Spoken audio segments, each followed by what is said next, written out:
Hey there, folks. Welcome to Spectrum Pulse. We talk about music, movies, art, and culture.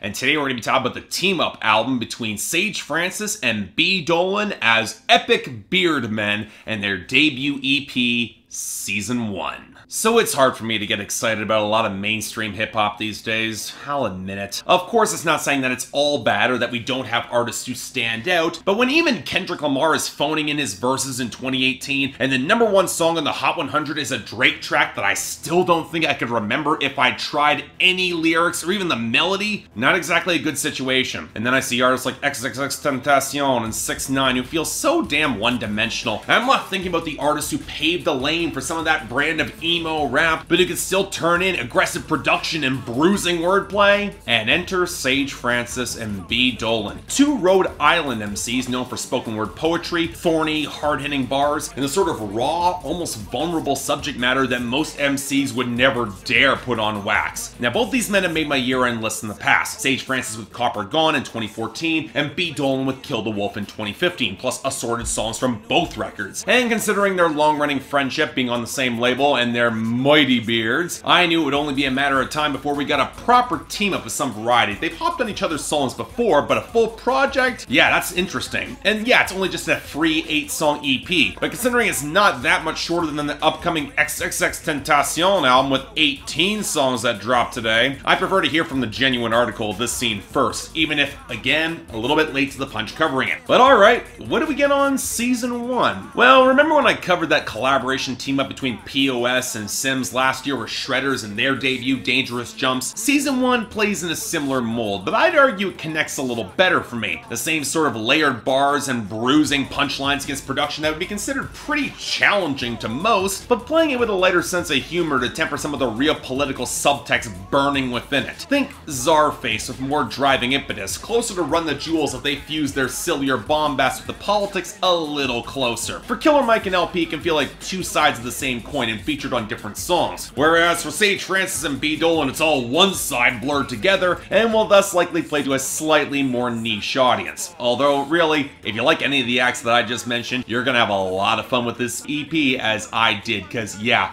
this thing's pretty great. Now, the first thing to clarify going in is that there are also 4 other bonus songs packaged in with this project that were previously released as single collaborations between Sage Francis and B. Dolan throughout the past decade on mixtapes, and I'm not really going to be addressing them for the portion of this review. Now, don't get me wrong, they're all pretty good, they're definitely worth the listens, I'm happy they're there, but given that I don't really cover bonus tracks regularly anyways, I'm more interested in the main product. And plus, you can tell they were still refining some of their chemistry on those songs as a duo, and that chemistry as a duo is quintessential to this project working at all. I mean, my biggest concern going in wasn't that Sage Francis and B. Dolan wouldn't have some chemistry, they've proven it in the past, or that one would overpower the other, but rather that they both ran on a pretty similar lane and wouldn't really differentiate themselves. And you know what? If I'm being brutally honest, I wouldn't quite say they get away from this completely. A listener going in cold might think they're playing similar brands of the same socially charged, sardonically self-aware fire spitter in comparison to duos with more stylistic differentiation. But as someone who knows better, there are some subtleties I can appreciate. Sage Francis is the more melodic, a little more expressive, organic MC that will play to a more immediate emotional appeal, whereas B. Dolan can be a little more of a technician,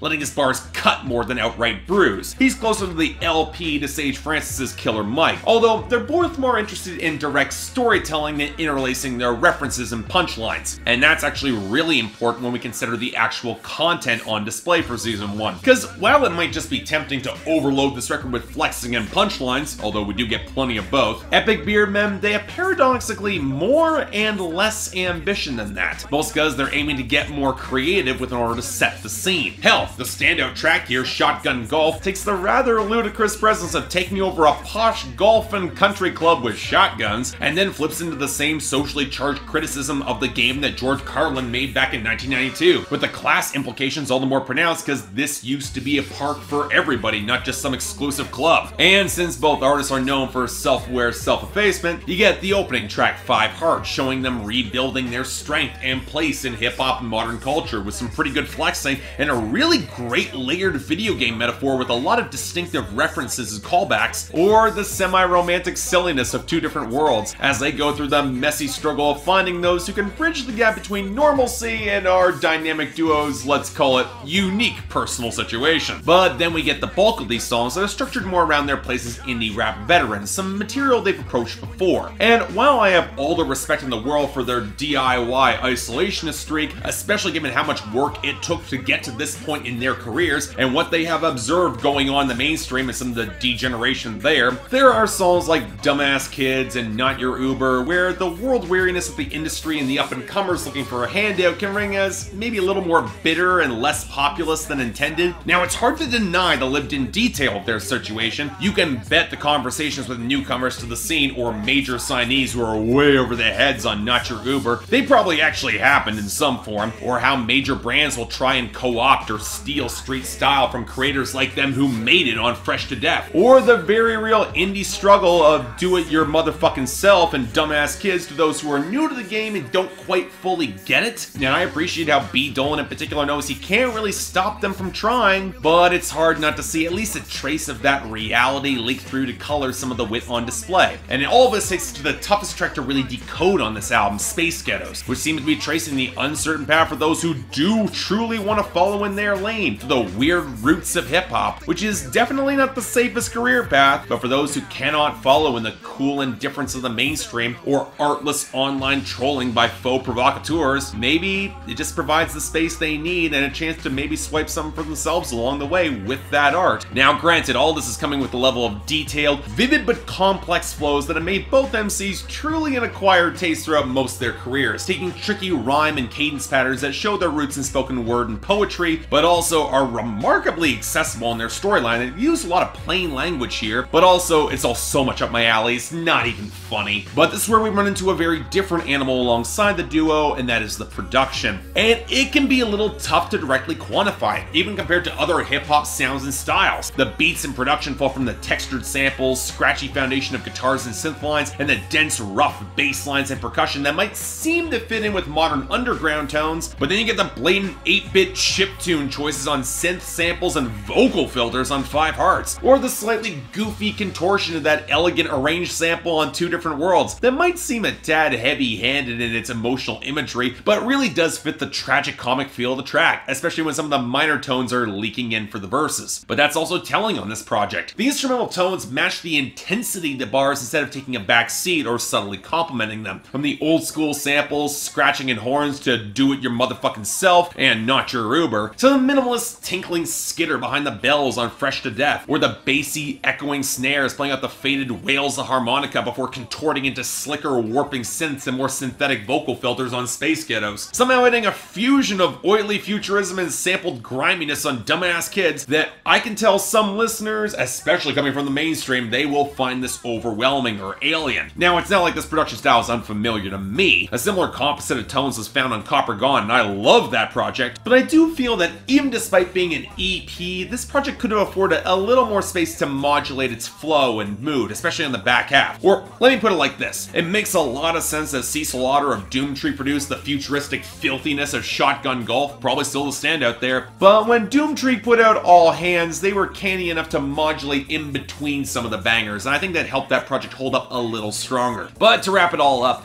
okay, for as much as I was pretty critical of this EP, most of it comes around to me liking it as much as I do, and I want to see more of this. It's rare that any rapper or rap duo takes a maximalist approach to bars and production like B. Dolan and Sage Francis do here. And if you're in the mood for a selection of impressively witty, pretty damn funny, but hard-hitting and relevant bangers all the same, Season 1, it will definitely scratch that itch more than any other duo outside maybe Run the Jewels. And yet at the same time though, given the density and the sardonic side, it's a little tougher to recommend right out of the gate in the same way. And there's a part of me that wishes that the duo's anthemic and populous side came through a little more in direct text rather than just smuggled through some of the verses for the dedicated listeners to pick up on. But again, since I'm very much in the audience for this project, hell yeah, I'm praising it. It's getting an 8 out of 10, absolutely a recommendation. And man, I really do expect this to grow on me more like all of their projects have. Kill the Wolf did, Copper Gone did, this probably will too. It's not the most serious set of hip-hop from either MC, but it doesn't need to be. And hey, it's a free EP, the atmosphere of the project's absolutely infectious, and if you're up for the challenge to really decode some of the bars and ride along with these guys, definitely worth your time.